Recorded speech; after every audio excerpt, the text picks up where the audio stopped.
Shalom, selamat malam Bapak Ibu Saudara yang dikasih dalam Tuhan. Sukacita bagi saya dapat kembali menyapa setiap umat Tuhan dimanapun Bapak Ibu Saudara berada malam hari ini. Kita akan sama-sama kembali merenungkan firman Tuhan sebelum kita beristirahat. Kita berdoa, kita datang sama Tuhan.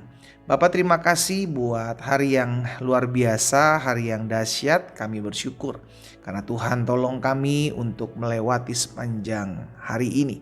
Dan malam hari ini, sebelum kami beristirahat, Tuhan, kami rindu agar firman-Mu terus membersihkan hidup kami, firman-Mu terus menuntun dan mengarahkan jalan kami, sehingga pada akhirnya kami terus berjalan dalam kasih karunia Tuhan, kami terus berjalan dalam anugerah Tuhan. Sebelum kami beristirahat, Tuhan sampaikan sesuatu bagi masing-masing kami. Kami buka hati kami untuk firman-Mu. Di dalam nama Tuhan Yesus Kristus kami berdoa. Haleluya. Amin, amin. Puji Tuhan. Saudara yang dikasih dalam Tuhan, Alkitab dengan jelas mencatat bahwa setiap kita dipercayakan atau hidup dalam pimpinan Roh Kudus atau Roh Allah. Itu sebabnya yang diberikan Tuhan kepada kita bukan roh dunia, tapi roh Allah itu sendiri, ya. Agar kita hidup dalam tuntunannya, kita hidup dalam arahannya, kita hidup dalam kemauan dan keinginannya. Dalam 1 Korintus pasal 2 ayat yang ke-12, firman Tuhan bilang seperti ini, kita tidak menerima roh dunia. Sama-sama bilang sama saya tidak menerima roh dunia. Amin. Kita tidak menerima roh dunia, tetapi roh yang berasal dari Allah. Jadi pemberian yang berasal dari Allah. Supaya apa? Supaya kita tahu apa yang dikaruniakan Allah kepada kita. Apa yang diberikan Allah kepada kita.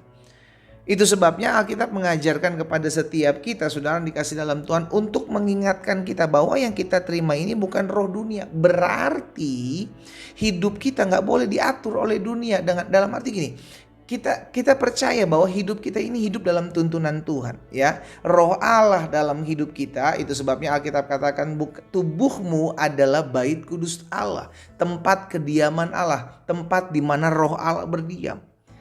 Jadi karena kita tidak menerima roh dunia tetapi roh yang berasal dari Allah, berarti harusnya hidup kita harus mau diatur, dituntun, diarahkan oleh tuntunan Allah.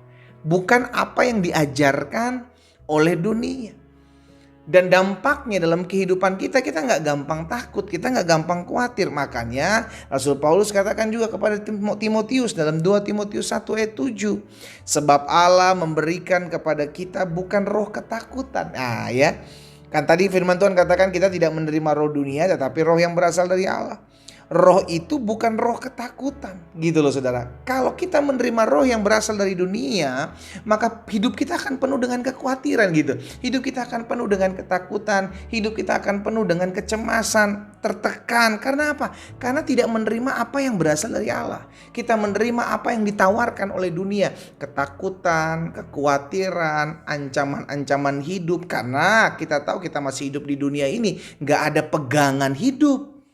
Tapi kalau kita menyadari bahwa hidup kita diberikan oleh Tuhan dan roh Tuhan ada dalam hidup saudara dan saya itu yang diberikan kepada Allah, maka tidak ada lagi ketakutan. Karena memang Allah memberikan kepada kita bukan roh ketakutan, melainkan roh yang membangkitkan kekuatan, kasih, dan ketertiban.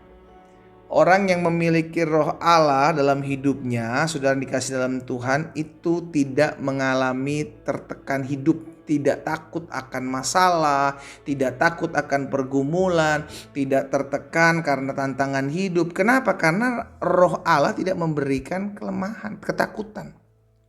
Tetapi roh Allah membangkitkan kekuatan. Nah ini dia. Apa maksudnya membangkitkan kekuatan? Supaya ketika kita diperhadapkan dengan setiap badai, setiap masalah yang kita akan jalani di tahun ini, kita kuat. Sama-sama bilang sama saya, bersama roh Allah saya kuat. Ketika kita tahu bahwa Tuhan memberikan kepada kita rohnya, maka roh itu akan membangkitkan kekuatan. Bukan hanya memberikan kekuatan buat saudara dan saya, tetapi juga ada yang namanya kasih. Roh yang membangkitkan kekuatan, roh yang membangkitkan kasih, dan roh yang membangkitkan ketertiban. Orang yang hidup dalam tuntunan Roh Allah, tertib hidupnya. Maksudnya apa sih? Mau diatur. Firman Tuhan, ketetapan-ketetapan Tuhan, peraturan-peraturan Tuhan mengarahkan saudara dan saya masuk dalam rencana Tuhan. Itu sebabnya kita harus mau hidup diatur, kita harus hidup dituntun oleh Tuhan. Itu sebabnya kita menerima Roh Allah. Nah, malam hari ini saya ajak setiap kita, ingatlah siapa dirimu. Engkau adalah pribadi yang menerima Roh Tuhan, Roh Allah, bukan roh dunia ini gitu. Sehingga akhirnya kalau engkau masih mengalami ketakutan, kekhawatiran, kepanikan, sehingga akhirnya hidupmu tidak lagi ada dalam kasih dan ketertiban, sejatinya yang kau terima bukan Roh Allah, tetapi roh dunia ini. Dan ingat, ketika kita memiliki roh yang berasal dari Allah, Roh Kudusnya itu diberikan kepada saudara dan saya, maka ada kuasa. Itu sebabnya dalam 1 Yohanes 4 ayat 4, kamu berasal dari Allah dan kamu telah mengalahkan nabi-nabi palsu itu. Sebab roh yang ada di dalam kamu lebih besar daripada roh yang ada di dunia ini. Haleluya. Jadi kalau kita tahu setiap hari, setiap pagi, setiap malam kita ingat, oh saya punya Roh Kudus, saya diberikan roh oleh Allah, bukan roh dari dunia ini, maka saya tahu saya bisa menghadapi apapun dalam masalah ini. Maka saya tahu, saya mengerti bahwa saya harus hidup dalam kasih dan ketertiban. Dan saya punya kuasa, ada otoritas karena roh Allah dalam hidup saya. Itu yang kita kumandangkan setiap hari. Makanya dampak dari kehidupan seseorang yang memiliki roh Kristus, Roh Kudus berbeda dengan orang-orang yang tidak menyadari bahwa hidupnya memiliki roh Allah. Berbeda, saudara.